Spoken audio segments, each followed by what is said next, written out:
Brought to you by V-Guard, co-powered by Sensodyne and Vimal. ಬಾಯಲ್ಲಿ ಹೇಳಿ ಕೇಸರಿ. Associate sponsor Ultratech Cement.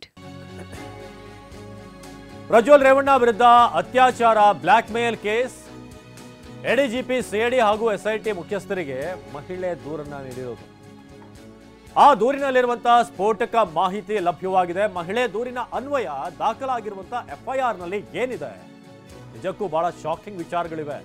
ನಾನು ಜಿಲ್ಲಾ ಪಂಚಾಯತ್ ಸದಸ್ಯ ಆಗಿರೋದ್ರಿಂದ ಜನರ ಕೆಲಸ ಮಾಡಿಸೋದಕ್ಕೆ MLA MP ಅವರನ್ನ ಭೇಟಿ ಆಗ್ತಾ ಇದ್ದೆ. ಅದು ನನ್ನ ಕರ್ತವ್ಯ. ಜನರ ಕೆಲಸ ಆಗ್ಬೇಕಂದ್ರೆ ನಾನು MLA MP ಅನ್ನ ಭೇಟಿ ಆಗ್ಲೇಬೇಕು. 2021ರಲ್ಲಿ ಒಂದು ದಿನ ನಾನು MP ಪ್ರಜ್ವಲ್ ಅವ್ರನ್ನ ಭೇಟಿಯಾದೆ. ಕಾಲೇಜು ವಿದ್ಯಾರ್ಥಿನಿಗೆ ಹಾಸ್ಟೆಲ್ ಸೀಟ್ ಒಂದನ್ನು ಕೊಡಿಸ್ಬೇಕು ಅಂತ ಅವ್ರನ್ನ ನಾನು ಮೀಟ್ ಆದೆ. ಅವ್ರನ್ನ ಸೀಟ್ ಕೊಡಿಸಲು ವಿನಂತಿಸಲು ಪ್ರಜ್ವಲ್ ಅವ್ರನ್ನ ಭೇಟಿಯಾದೆ. ಒಂದು ರಿಕ್ವೆಸ್ಟ್ ಮಾಡೋಣ ಸರ್, ಒಂದು ಸೀಟ್ ಕೊಡಿಸಿ ಅಂತ. ತಮ್ಮ ಕಚೇರಿಯಲ್ಲಿ ಬಂದು ಭೇಟಿಯಾಗಿ, ನನ್ನ ಆಫೀಸಿಗೆ ಬನ್ನಿ ಭೇಟಿಯಾಗಿ ಅಂತ ನನಗೆ ಅವ್ರು ತಿಳಿಸಿದ್ರು. ಇದು ಎಳೆಯಾಗಿ ಸಂತ್ರಸ್ತ ಮಹಿಳೆ ಹೇಳಿರುವಂತಹ ವಿಚಾರ. ಅಂದ್ರೆ ಹೇಗೆ MP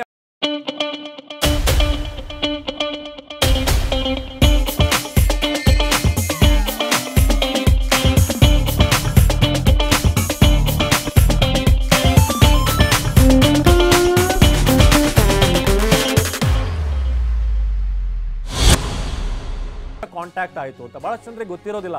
ಹೇಗೆ ಇವರೆಲ್ಲ ಪರಿಚಯ ಆದ್ರು ಏನು ಅಂತ. ಪ್ರಜ್ವಲ್ರ ಹಾಸನದ MP ಕಚೇರಿಗೆ ಭೇಟಿಯಾಗಲು ನಾನು ಹೋಗಿದ್ದೆ. ಮೇಲಿನ ಮಹಡಿಯಲ್ಲಿರು ಅಂತ ಪ್ರಜ್ವಲ್ ಅವರ ಸಿಬ್ಬಂದಿ ನನಗೆ ತಿಳಿಸಿದ್ರು. ಅಲ್ಲಿರಬೇಕು ಅಂತ ಹೇಳಿದ್ರು. ನನಗಿಂತ ಮುಂಚೆ ಕೂತಿದ್ದ ಮಹಿಳೆಯರನ್ನೆಲ್ಲ ಕೂಡ ಕಳಿಸಿದ್ರು. ನಾನೊಬ್ಬಳೇ ಉಳಿದಿದ್ದರಿಂದ ಅವರ ರೂಮ್ ಒಳಗೆ ಕರೆದ್ರು. ನಾನೊಬ್ಬಳೇ ಉಳ್ಕೊಂಡೆ ಲಾಸ್ಟಿಗೆ. ನಂತರ ನಾನು ಒಳಗೆ ಹೋದೆ. ಆಗ ಅವರು ನನ್ನ ಕೈ ಹಿಡಿದು ಎಳೆದ್ರು ಅಂತ ಹೇಳಿದ್ದಾರೆ. ಇದೆಲ್ಲ ಸಂತ್ರಸ್ತೆ ಹೇಳಿರುವಂಥ ವಿಚಾರಗಳು. ಒಳಗೆ ಎಳೆದುಕೊಂಡು ರೂಮ್ನ ಬಾಗಿಲನ್ನ ಹಾಕೊಂಡ್ರು. ನಾನು ಬೇಡ, ಯಾಕೆ ಬಾಗಿಲು ಹಾಕ್ತಾ ಇದ್ದೀರಾ, ಯಾಕೆ ನನ್ನ ಕೈ ಹಿಡಿದು ಎಳಿತಿದ್ದೀರಾ ಅಂತ ಪ್ರಶ್ನೆ ಮಾಡಿದೆ ಅಂತ. ಆಗ ಏನೂ ಆಗಲ್ಲವೆಂದು ಬೆಡ್ ಮೇಲೆ ಕೂರಿಸ್ಕೊಂಡ್ರು ಅಂತ ಹೇಳಿದ್ರು. ಹಾಗಾದ್ರೆ ಪ್ರಜ್ವಲ್ ರೇವಣ್ಣ FIR ನಲ್ಲಿ ಏನಿದೆ, ಯಾವೆಲ್ಲ ವಿಚಾರಗಳನ್ನ ಉಲ್ಲೇಖ ಮಾಡಲಾಗಿದೆ, ಬನ್ನಿ ನೋಡೋಣ.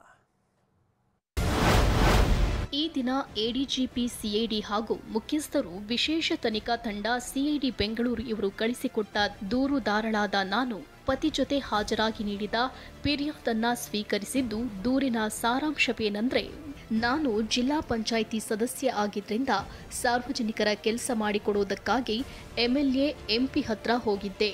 ಅಧಿಕಾರಿ ವರ್ಗದವರಿಗೆ ಫೋನ್ ಮಾಡಿಸಲು MLA MP ಅವರನ್ನ ಭೇಟಿ ಮಾಡಲು ಆಗಾಗ ಹೋಗ್ತಿದ್ದೆ. ಒಂದು ದಿನ 2021ರಲ್ಲಿ ನನ್ನ ಕ್ಷೇತ್ರದ ವ್ಯಾಪ್ತಿಯ BCM ಇಲಾಖೆಯ ಕಾಲೇಜು ವಿದ್ಯಾರ್ಥಿನಿಯರ ಮುಂದಿನ ಭವಿಷ್ಯಕ್ಕಾಗಿ ಹಾಸ್ಟೆಲ್ ಸೀಟ್ ಕೊಡಿಸಲು ಸಂಸದರಾದ ಪ್ರಜ್ವಲ್ ರೇವಣ್ಣರವರ ಹತ್ತಿರ ವಿನಂತಿ ಮಾಡಿಕೊಳ್ಳಲು ಭೇಟಿ ಮಾಡಿದ್ದೆ. ಆಗ ಅವರು ತುರ್ತು ಹೋಗುವ ಸಂದರ್ಭದಲ್ಲಿದ್ದು ನಾಳೆ ಬನ್ನಿ ಅಂತ ಹೇಳಿದ್ರು.